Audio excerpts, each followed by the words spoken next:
اعوذ باللہ من الشیطان الرجیم بسم اللہ الرحمن الرحیم۔ آج ہم کلاس 7 کا باب دوم عبادات میں اسلام میں عبادت کا تصور کا تفصیلی سوال نمبر 2 روزہ دار کی کیا فضیلت ہے بیان کریں۔ آج ہم اس کو تفصیل سے پڑھیں گے اور میں امید کرتی ہوں آپ اس کو اچھی طرح یاد بھی کر لیں گے۔ صفحہ نمبر 16 پر دیکھیں روزہ۔ آپ لوگوں نے اس کی ہیڈنگ دینی ہے، پوائنٹ دینا ہے، روزہ دار کی فضیلت۔ روزہ بھی اسلامی عبادات میں سے ایک اہم عبادت ہے۔ حضرت محمد صلی اللہ علیہ وآلہ وسلم کا ارشاد ہے کہ اللہ تعالیٰ کو روزہ دار کی منہ کی بو مشک کی خوشبو سے زیادہ پسند ہے۔ ہمارے نبی نے کیا فرمایا کہ اللہ تعالیٰ کو روزہ دار کی منہ کی بو مشک کیا ہوتا ہے؟ یہ خوشبو ہے، خوشبو کی ایک قسم ہے جو بہت ہی مسحور خون ہوتی ہے۔ اللہ تعالیٰ نے فرمایا کہ مجھے اس مشک کی خوشبو سے زیادہ روزہ دار کی منہ کی بو پسند ہے۔ تو پیارے بچوں، جیسے کہ آپ جانتے ہی ہیں کہ آپ لوگ جب رمضان میں سحری کے وقت آپ لوگ کھانا کھاتے ہیں اور کھانا کھانے کے بعد اب سارا دن جب ایک روزہ دار کچھ کھاتا نہیں، پانی نہیں پیتا، کھانا نہیں کھاتا، تو اس کے منہ سے بو آتی ہے۔ تو اللہ تعالیٰ نے فرمایا کہ مجھے روزہ دار کی منہ کی بو مشک کی خوشبو سے بھی زیادہ پسند ہے۔ یہ ایک ایسی عبادت ہے جس میں ریاکاری کا مطلب ہوتا ہے کہ کسی چیز کو دکھا کے کرنا۔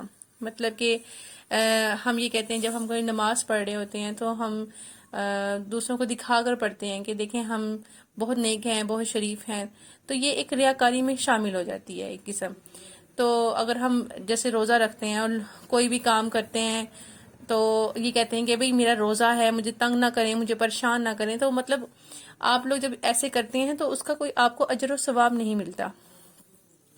روزے میں بھی یہ اہم بات ہے کہ اس روزے میں ریاکاری یا دکھلاوا نہیں ہوتا، اس لیے کہ اللہ تعالیٰ فرماتا ہے کہ روزہ میرے لیے ہے اور میں اس کا اجر دوں گا، بدلہ دوں گا، انعام دوں گا، ثواب آپ کو میں خود دوں گا۔ مطلب کہ اللہ تعالیٰ روزہ دار کو یہ کہہ رہا ہے کہ اگر تم میرے لیے روزہ رکھتے ہو تو میں اس کا خود ہی بدلہ دوں گا، اس کا انعام تم کو میں خود دوں گا۔ جب رمضان مبارک کا مہینہ آتا ہے تو جنت کے دروازے کھول دیے جاتے ہیں۔ پیارے بچوں دیکھو، رمضان مبارک کا مہینہ جب آتا ہے تو جنت کے دروازے کھول دیے جاتے ہیں، مطلب کہ جنت کے بھی دروازے ہوتے ہیں جو کھول دیے جاتے ہیں، اور جہنم کے دروازے بھی ہوتے ہیں جو بند کر دیے جاتے ہیں، اور شیطان جکڑ دیے جاتے ہیں، باندھ دیے جاتے ہیں۔ شیطان، اگر آپ لوگوں نے نوٹ کیا ہوگا کہ رمضان مبارک میں شیطان انسان پر حملہ نہیں کرتا، اس کو یہ ذہنی وسوسوں سے یا برائیوں سے وہ اس پر حملہ نہیں کر پاتا۔ اسی لیے رمضان مبارک میں کافی تعداد میں مسجدوں میں رونقیں ہوتی ہیں، سب عبادت کرتے ہیں۔ کیوں کرتے ہیں بیٹا؟ وہ اس لیے کرتے ہیں کیونکہ شیطان جگڑ دیے جاتے ہیں۔ جب وہ جگڑ دیے جاتے ہیں تو انسان عبادت کرنے میں اس کو کوئی مسئلہ نہیں ہوتا، کوئی پریشانی نہیں ہوتی، کوئی ذہنی وسوسے نہیں آتے اس کو، تو اللہ تعالیٰ کی رحمت اس پر نازل ہوتی ہے، تو وہ زیادہ سے زیادہ عبادت کرتا ہے۔